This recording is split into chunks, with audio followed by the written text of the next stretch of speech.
Okay, so like I said, check Teams for your assignment, and I mainly did it that way so that I could make sure you had the link for the reading and the link for the practice. All right, then we're going to talk about safety contracts. It is two-sided. Right in the back, there's a place for you to sign and a place for parents to sign. In order to do labs as we go forward, this has to be filled out and turned in and on file with me. Okay, this is my proof that we've gone over safety stuff. So if you blow your face off, you can't sue me. That's the plan anyway. Not the blowing your face off, me not getting sued. That's the plan. A lot of it is fairly straightforward. If we have a test tube or even a beaker or something, you never want to point it at your face. You know, if you've got this, let's pretend it's a beaker, and I've got some chemical reaction happening in it. If I'm looking at it like this, where are the fumes and the chemicals going? Right in my face. Also, I'm not wearing goggles. Okay. You never want to point it at someone else either. You know, no matter how much that person across the table is someone you don't like, you don't point things at them either. Okay? They like their face. You might not, but they do. Cleanup is important. Number 8, never fool around in the laboratory. Horseplay, practical jokes, and pranks are dangerous and prohibited. Keep aisles clear. So like if we do have a lab day, we'll need to put our book bag somewhere else probably, because if, God forbid, there is an emergency and someone needs to get to the fire blanket to put out a fire, or they need to get, the fire blanket, by the way, would be used to put on a person to smother the fire. Okay? Like if a person is on fire. If it's just the room that's on fire, just go out and go downstairs outside. Okay. The emergency shower is back there, the big yellow thing.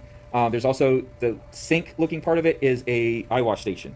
You would push the lever back and it's kind of like a water fountain, and then you just stick your eyeballs down in there.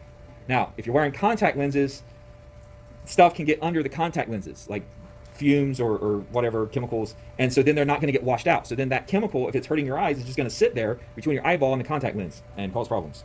So in general, don't wear contact lenses if we're doing a lab. The little triangle thing, you pull that and water comes down on you and helps you wash off any chemical spills or whatever. Work in a well-ventilated area. The big metal thing there in the corner is a fume hood. Though I am not entirely sure that it works. It appears to be hooked up. It has power, but when I turn it on, it should be sucking air out, and it doesn't seem to do that. So, if there are any chemical waste, I will tell you how to dispose of that. Okay. Most things that we do probably can go down the drain, but don't assume that. Keep hands away from face, eyes, mouth, and body. I'm looking at number 16. While using chemicals or preserved specimens, wash hands with soap and water after performing all experiments. Right? If you've got some chemical in your hand, then you rub your eye, you just put that chemical in your eye. If you're dealing with some kind of specimen, okay, maybe you've gone off and become a biochemist researching, what's killing honeybees, right? You touch the dead honeybees, and then you touch your eye, whatever germs and viruses and stuff are on the dead bee is now in your eye. Moving over to the clothing section. Anytime chemicals, heat, or glassware are used, students will wear laboratory goggles. There will be no exceptions to this rule. Okay, if they fog up, I'm sorry. Foggy vision is better than no vision. Okay. Contact number 24. Contact lenses may be worn provided adequate face and eye protection is provided by specially marked non-vented safety goggles. All of our safety goggles are vented, so if you wear if you wear contact lenses, those days you might need to just wear your glasses. And I should know whether you're wearing contact lenses or not. Dress properly for lab activities. Long hair, dangling jewelry, and loose or baggy clothing are hazardous. Long hair must be tied back, and dangling jewelry and loose or baggy clothes must be secured. Like if you've got a really baggy sleeve on a shirt or something, you might have to roll up the sleeve or use a hairband or something on it. Shoes must completely cover the foot. No sandals allowed. Okay, you shouldn't be wearing sandals here or flip-flops or slides anyway, I don't think. But your whole foot needs to be covered, because again, if you've got a beaker full of acid and you spill it, it's better for it to get on your shoe, which you can then take off, than to get on your skin because you're wearing sandals. And I know grown people, not just teenagers, but everybody's like, oh, that would never happen to me. I'm too careful. Yeah, no, you never know. It might be your mistake. It might be someone else's mistake. Maybe someone bumps into you. Maybe someone else is a klutz and they knock over their acid and it runs across the table onto your foot. It's just safety at all times. Lab aprons have been provided. I actually got to order some aprons. So accidents and injuries. Report any accident or injury to the instructor immediately, no matter how trivial it may appear. You get a paper cut while we're doing a lab, I need to know. Okay? Because what if we're got some kind of chemical that could have gotten into the cut? your finger starts turning, black, I need to be able to tell the doctor, like, well, we were using this chemical when they got the paper cut, so, it shouldn't happen. I don't plan on doing anything that serious. It's not like we're going to be working with cobra venom or anything, but just if something happens, let me know. And if you break something that's glass, like, I'm not going to be happy about it. I'm not going to be mad at you. Just let me know. I'll clean it up. Because if I cut myself, I'm not going to sue myself. If you or your lab partner are hurt, immediately yell out, "Code 1, Code 1," to get the instructor's attention. If a chemical splashes on your eyes or on your skin, immediately flush with running water from the eye wash station or safety shower for at least 20 minutes. Notify the instructor immediately. Okay? When mercury thermometers are broken, I don't think we have any mercury thermometers. They don't really make them anymore. Mercury must not be touched. Notify the instructor immediately. Okay. Let's see here. All chemicals in the laboratory are to be considered dangerous. I don't care if it's a box of salts. You assume that salt will kill you. Because again, you're better safe than sorry. And also, quite frankly, science teachers tend to hold on to things. That box of salt might be from 1945. It may have been poured out, used in a mixture separation lab, and then collected and recycled. Okay, you don't know where it's been, what it's been through. Just don't assume it's deadly. Check the label on chemical bottles twice before removing any of the contents. Take only as much as you need. Number 36. Acids must be handled with extreme care. You will be shown the proper method for diluting strong acids. Always add acid to water, swirl or stir the solution, and be careful of the heat produced, particularly with sulfuric acid. Handle flammable hazardous liquids over a pan to contain spills. Never dispense flammable liquids anywhere near an open flame or source of heat. And I hope that's obvious. Glassware. Carrying glass tubing, especially long pieces, in a vertical position to minimize the likelihood of breakage. Never handle broken glass with your hands. Inserting and removing glass tubing from rubber stoppers can be dangerous. Always lubricate glassware before attempting to insert it into a stopper. Because if you're trying to force it and it snaps while you're holding it, you're going to get cut, or worse. Fill washer bottles only with distilled water. Never remove an electrical plug from its socket. Grab the plug, not the electrical cord. Hands must be completely dry before touching an electrical switch, plug, or outlet. The reason you don't grab the cord and pull on it is because then you're going to break the cords, the wires inside. And best case scenario, your cord stops working. Worst case scenario, you create a short that sparks, heats up, causes a fire, and burns down your house or your school. So that's one that definitely goes at home too. Don't just grab the cord and pull it out. Grab the actual plug and pull it out. Examine glassware before you use it. That goes for the kitchen too. Make sure there's no chips or cracks, because those chips and cracks can lead to bad things happening. If you see damaged, electrical stuff, report that. Number 49, exercise extreme caution when using a gas burner. Take care that hair, clothing, and hands are a safe distance from the flame at all times. Like Jody, for example, if there was an open flame and her hair is not tied back and she leans over that flame, she's going to look like Michael Jackson in a Pepsi commercial. Y'all are probably too young for that reference, but anyway. There was a Pepsi commercial where he was supposed to be walking out on stage and there were sparks flying out and his hair actually caught fire because of the sparks. Never leave a lit burner unattended. Never leave anything that is being heated or is visibly reacting unattended, because bad things can happen. Never look into a container that is being heated, because what's going to happen if it decides to explode or bubble over? I mean, all you got to do is watch some old Bugs Bunny or Tom and Jerry cartoons. Okay, if you look in the hose or in the barrel, you're getting hit in the face. Let's see here. Do not place hot apparatus directly on the laboratory desk. Always use an insulating pad. Allow plenty of time for hot apparatus to cool before touching it. Okay. Another thing, real quick, it's probably on here. Wafting. If you have a beaker of something and you need to know what it smells like, okay, you don't stick your nose in there, because first of all, what if it's toxic? Second of all, what if it's corrosive? The vapor is going to be as corrosive as the liquid. So you breathe that in through your nose. Now you've got a chemical corroding the mucous membrane of your nose, causing scarring and tissue damage. So instead what you do is you waft it.